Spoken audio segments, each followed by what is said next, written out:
네, 이 그림은 반고흐가 그린 굉장히 유명한 그림인데요. 제 주변 사람들한테 이 그림을 보여주면은 대부분이 매화꽃이냐고 물어보더라고요. 그런데 사실 이 그림의 꽃은 매화꽃이 아닙니다. 예전에 제가 조금 관심 있어 하던 그런 여학생이 있었는데요. 예술에 관심이 많은 그런 여학생이었죠. 그분과 어느 날 우연히 같은 지하철을 타고 가는 날이 있었는데요. 네, 당시 저의 핸드폰 배경화면이 바로 이 그림이었습니다. 이 그림을 보고 그 여학생이 물었죠. 어머, 이거 무슨 나무인지 아세요? 매화 아닌가요? 아, 그럼 이 그림이 일본 그림에 영향을 받은 건 알고 계세요? 네? 일본 그림이요? 우키요에요.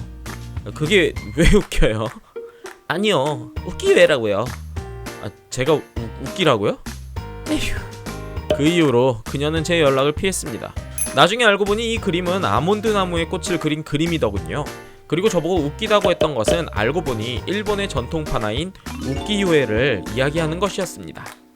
돌이켜보니 그녀가 저를 보고 얼마나 한심했을까 하는 생각이 들어서 얼굴이 화끈거렸습니다. 네, 뭐 저와 똑같은 일들이 많이 일어나지는 않겠죠? 그렇지만 혹시나 하는 마음에 오늘 주제를 반고흐와 우키요에로 한번 이야기해보려고 합니다. 우키요에는 18세기쯤에서 생겨난 일본의 다색 목판화이자 풍속화를 의미하는 고유명사입니다. 이것은 비싼 값어치를 인정받는 예술품보다는 대중들이 쉽게 접하고 즐길 수 있는 인쇄물에 가까웠습니다. 목판화라는 특성 때문에 자유롭고 빠르게 표현이 가능했고 대량 생산이 가능했습니다. 그렇기에 풍경화나 유명 인물들의 초상화 그리고 춘화가 줄을 이뤘던 작품이죠.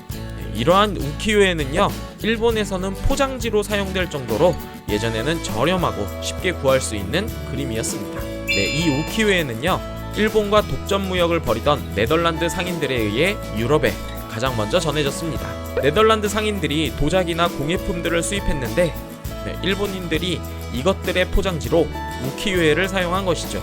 당시 유럽은 동판화나 석판화가 주를 이루고 있어서 흑백의 판화만이 제작 가능한 시대였죠. 우키요의 목판화는 유럽의 기존 판화들에 비해 상당히 섬세하고 다채로운 표현이 가능했으니 많은 사람들이 이러한 그림에 굉장히 호기심을 갖게 됩니다.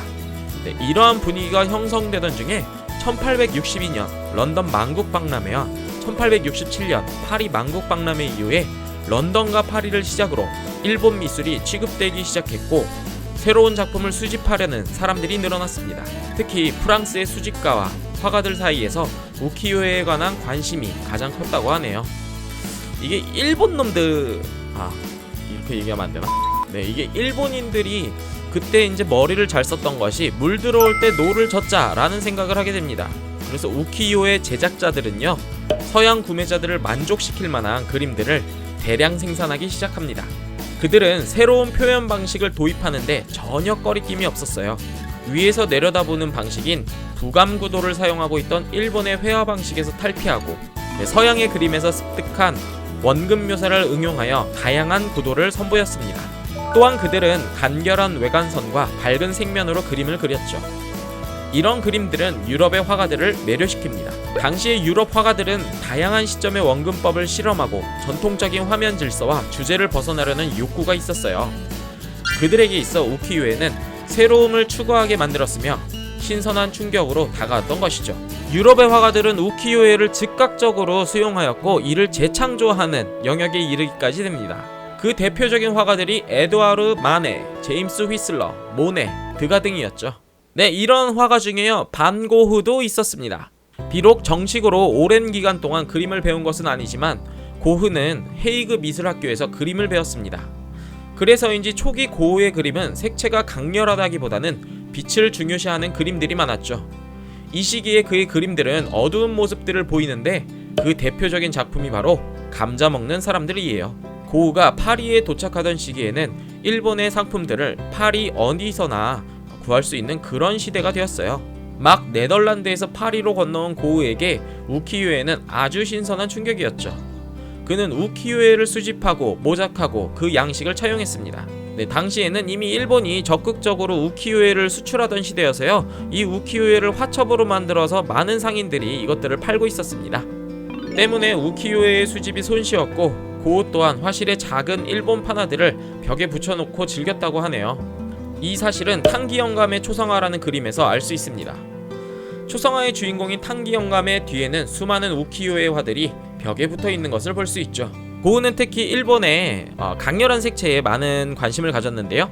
그는 우키요에로부터 많은 모티브를 가져왔고요. 또 그 표현 방식들을 자신의 그림으로 재창조하려고 했습니다. 많은 사람들이 아몬드꽃 그림을 보고 매화라고 생각하는 것은 고흐의 그림이 우키요의 영향을 받아 매화도와 비슷한 구도를 가지고 있기 때문이에요. 이전의 서양 풍경화나 꽃 그림은 나무 전체가 드러나거나 꽃병에 담긴 꽃을 그리는 정물화들이었죠. 하지만 동양인들은 나무의 가지 부분만 절단한 듯한 독특한 구도로 꽃을 표현했는데요. 아몬드꽃 그림이 이러한 구조를 가지고 있기 때문에 제가 그 아몬드꽃 그림을 보고 매화라고 착각했던 것 같습니다.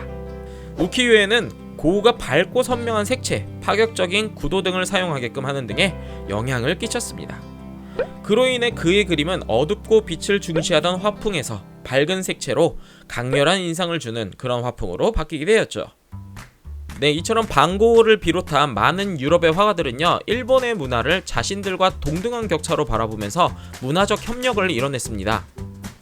하지만 고갱이나 모딜리아니 그리고 피카소 같은 사람들은요, 아프리카의 미술을 좀 원시적으로 생각했었잖아요. 어떻게 보면 일본 문화는 동등하게 바라보고 아프리카의 문화는 왜 격차가 낮은 원시성이라는 말을 들였었는지, 요것 또한 한번 생각해 볼 만한 문제네요.